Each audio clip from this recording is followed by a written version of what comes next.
యోసేపు ఇంకా బ్రతికిన వాడై ఐగుప్తు దేశం అంతా కూడా ఏలుచున్నాడని తన సహోదరులు తన తండ్రి అయినటువంటి యాకోబుకి చెప్పినప్పుడు మొదట యాకోబు నమ్మాడు. అయితే యోసేపు కానాన్ నుండి ఐగుప్తుకు తన తండ్రిని తీసుకుని రావడానికి పంపించినటువంటి బండ్లను చూసినప్పుడు యాకోబు యొక్క ప్రాణము తెప్పరిల్లుతుంది. అప్పుడు ఇజ్రాయేల్ పిలువబడే యాకోబు, ఇక ఇంతే చాలును, నా కుమారుడైన యోసేపు ఇంకా బ్రతికి ఉన్నాడు, నేను చావక వెళ్ళి అతన్ని చూచిదనని చెప్పాను. అప్పుడు ఇజ్రాయేల్ తనకు కలిగినదంతే కూడా తీసుకుని ప్రయాణమై బెహెర్షాబకు వచ్చి అక్కడ తండ్రి అయిన ఇస్సాకు దేవునికి బలి అర్పించెను. అప్పుడు రాత్రి దర్శనమందు దేవుడు యాకోబు యాకోబు అని ఇజ్రాయేల్ని పిలిచెను. అందుకతడు చిత్తము ప్రభువా నేను. అప్పుడు నేను దేవుడను, నీ తండ్రి దేవుడను, ఐగుప్తుకు వెళ్ళుటకు భయపడకము, అక్కడ నిన్ను గొప్ప జనముగా చేసేదను, నేను ఐగుప్తునకు నీతో కూడా వచ్చేదను, అంతేకాదు నేను నిశ్చయంగా నిన్ను తిరిగి తీసుకుని వచ్చేదను.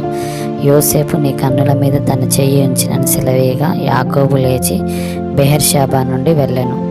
అయితే ఫరో అతన్ని ఎక్కించి తీసుకుని వచ్చుటకు పంపిన బండ్ల మీద ఇజ్రాయేల్ కుమారులను అతని తండ్రి అయిన యాకోబును తమ పిల్లలను తమ భార్యలు ఎక్కించిరి. యాకోబును అతనికి కలిగిన యావత్తు సంతానము, తమ పశువులు, తమ కానాన్లో సంపాదించినటువంటి సంపద యావత్తును కూడా తీసుకొని ఐగుప్తుకు వస్తారు.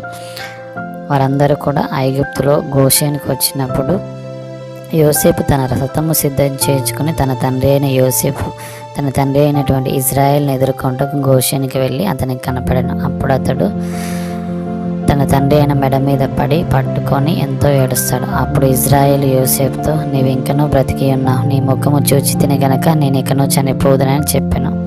యోసేపు తన సహోదరులను తన తండ్రి కుటుంబం వారిని చూసి, నేను వెళ్ళి ఇది ఫరోకి తెలియజేసి కానాన్ దేశంలో ఉండినటువంటి నా సహోదరులు నా తండ్రి కుటుంబం వారు నా యొద్దకు వచ్చిరి.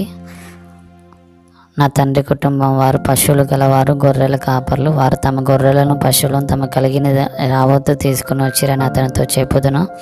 గొర్రెల కాపరి అయినటువంటి ప్రతి వారు ఐగుప్తులకు ఏడు గనక ఫరో మిమ్మల్ని పిలిపించి మీ వృత్తి ఏమిటని అడిగిన ఎడల మీరు గోషేను దేశమందు కాపురం ఉండునట్లు మా చిన్నతనం నుండి ఇది వరకు నీ దాసులమైన మేము మా పూర్వీకులం పశువులు గల వారమై ఉన్నామని ఉత్తరమేయుడని యోసేపు వారితో చెప్తాడు. అయితే యోసేపు వెళ్ళి ఫరోను చూసి, నా తండ్రియు నా సహోదరులను వారి గొర్రెల మందులతోనూ వారి పశువులతోనూ వారికి కలిగినదంతటితోనూ కానాను దేశం నుండి వచ్చి గోషేనులో ఉన్నారని తెలియచేసి తన సహోదరులందరిలో 5గురిని వెంట పెట్టుకుని పోయి వారిని ఫరో సమక్షమందు ఉంచెను. ఫరో అతని సహోదరులను చూసి, మీ వృత్తి ఏమిటి అని అడిగినప్పుడు వారు, నీ దాసులమైన మేము మా పూర్వీకులం గొర్రెల కాపులమని ఫరోతో చెప్పిరి.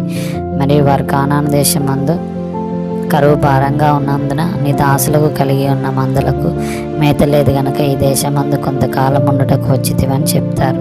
కాబట్టి గోషేను దేశంలో నీ దాసులను నివసింప సెలవేయమని ఫరోతో వారు అనగా, ఫరో యోసేపును చేసి, నీ తండ్రియు నీ సహోదరులు నీ యొద్దకు వచ్చి ఉన్నారు, ఐగుప్తు దేశం నీ ఎదుట ఉంది, ఈ దేశంలో మంచి ప్రదేశమందు నీ తండ్రిని నీ సహోదరులు నివసింపచేయము. గోషేను దేశంలో వారు నివసించవచ్చును. వారిలో ఎవరైనా ఇంకా ప్రజ్ఞ గల వారని నీకు తోచిన ఎడల నా మందల మీద కూడా వారిని అధిపతులుగా నియమించమని ఫరో యోసేపుతో చెప్తాడు.